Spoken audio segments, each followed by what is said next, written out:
partie postérieure de la ceinture scapulaire.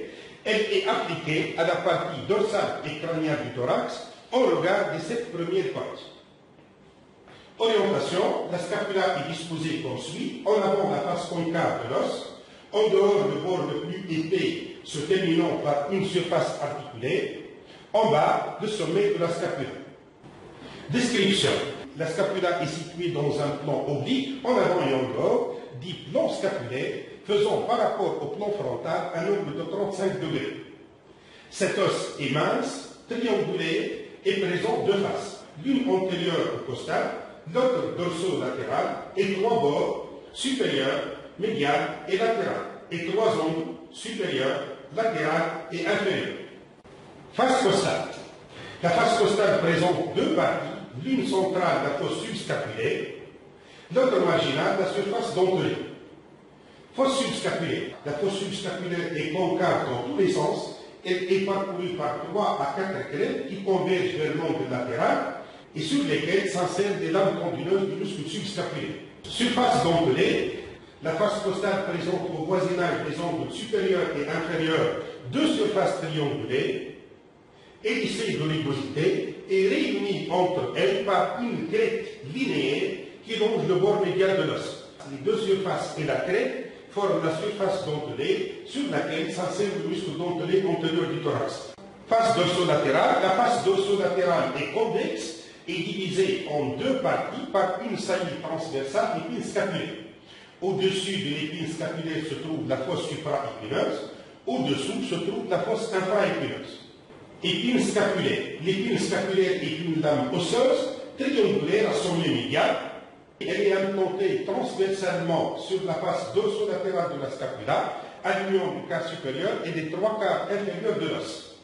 Elle présente deux faces, l'une supérieure, l'autre inférieure, et un bord postérieur. Les deux faces sont lisses et excavées et contribuent à former la fosse supraépineuse et la fosse infraépineuse. Le bord postérieur est sous-cutané, épais et rugueux. Il est marqué à sa partie moyenne par un tubercule elliptique, la tubérosité de l'épine scapulaire. Ce bord présente un aspect angulaire à deux versants. Le versant supérieur donne insertion au muscle trapèze. Le versant inférieur donne insertion au muscle deltoïde. Acromion. L'épine scapulaire se continue en haut et en dehors par une lame osseuse aplatie en sens inverse par rapport à l'épine. C'est l'acromion. De forme triangulaire à sommet antérieur, l'acromion présente deux faces, l'une supérieure, l'autre inférieure, deux bords, l'un médial, l'autre latéral. La face supérieure est convexe, rugueuse et sous-cutanée. La face inférieure est concave et lisse. Le bord latéral est convexe, épais et rugueux et donne insertion au faisceau acromial du muscle deltoïde. Le bord médial est occupé en grande partie par une facette articulaire taillée en biseau aux dépens de la face supérieure de l'acromion, la surface articulaire de l'acromion. Fosse supraépineuse. La fosse supraépineuse présente l'aspect d'une gouttière horizontale, lisse, plus étroite et plus profonde en dehors qu'en dedans. Elle donne insertion au muscle supraépineux. Fosse infraépineuse. La fosse infraépineuse est plus étendue et moins profonde que la précédente. Elle est divisée en deux parties inégales par une crête qui longe le bord latéral de l'os. La partie médiale correspond aux 3 quarts de la fosse et donne insertion au muscle infraépineux. La partie latérale est beaucoup plus étroite. Elle est subdivisée par une crête oblique en bas et en dedans, en deux champs secondaires, l'un supérieur où s'insère le muscle petit rond, l'autre inférieur où s'insère le muscle grand rond. Bord supérieur. Le bord supérieur est court, mince et tranchant. Il se termine en dehors par une profonde incisure, l'incisure scapulaire dans laquelle s'engage le nerf suprascapulaire.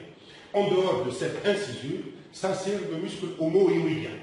Le bord médial dessine un angle obtus ouvert en dehors, dont le sommet répond à l'extrémité médiale de l'épine scapulaire. Le segment supérieur est oblique en haut et en dehors et donne insertion au muscle élévateur de la scapula. Le segment inférieur est oblique en bas et en dehors et donne insertion au muscle rhomboïde. Dans l'ensemble, le bord médial reste à 5 cm des processus épineux des vertèbres thoraciques. Bord latéral. Le bord latéral est très épais et saillant en arrière. Il forme un véritable pilier de soutien de l'angle latéral de la scapula. Il se termine en haut par une saillie rigueuse, le tubercule infraglénoïdal, sur laquelle s'insère le chef-flanc du muscle triceps brachial. Angle latéral.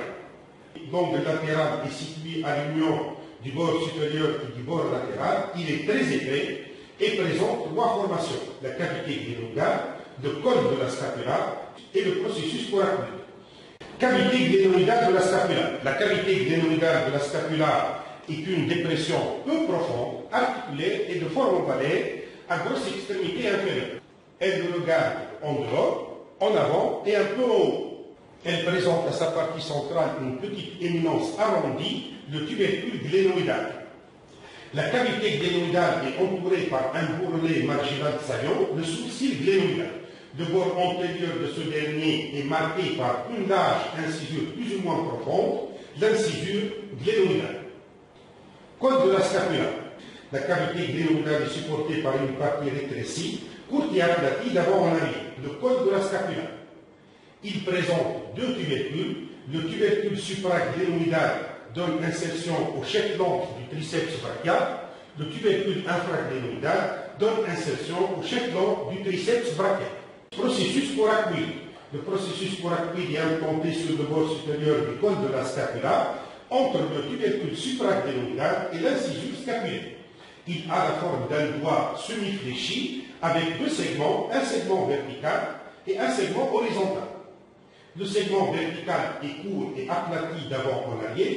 Il donne insertion au ligament coracoclaviculaire, qui est formé par le ligament trapezoïde et le ligament conoïde.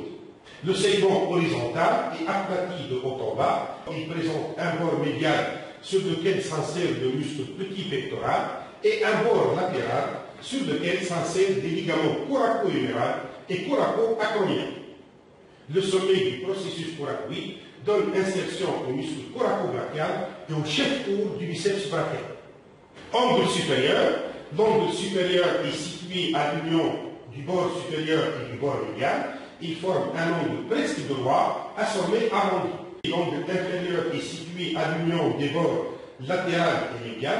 Il est arrondi, épais et irrégulier et donne attache sur son versant postérieur au faisceau accessoire du muscle grand dorsal.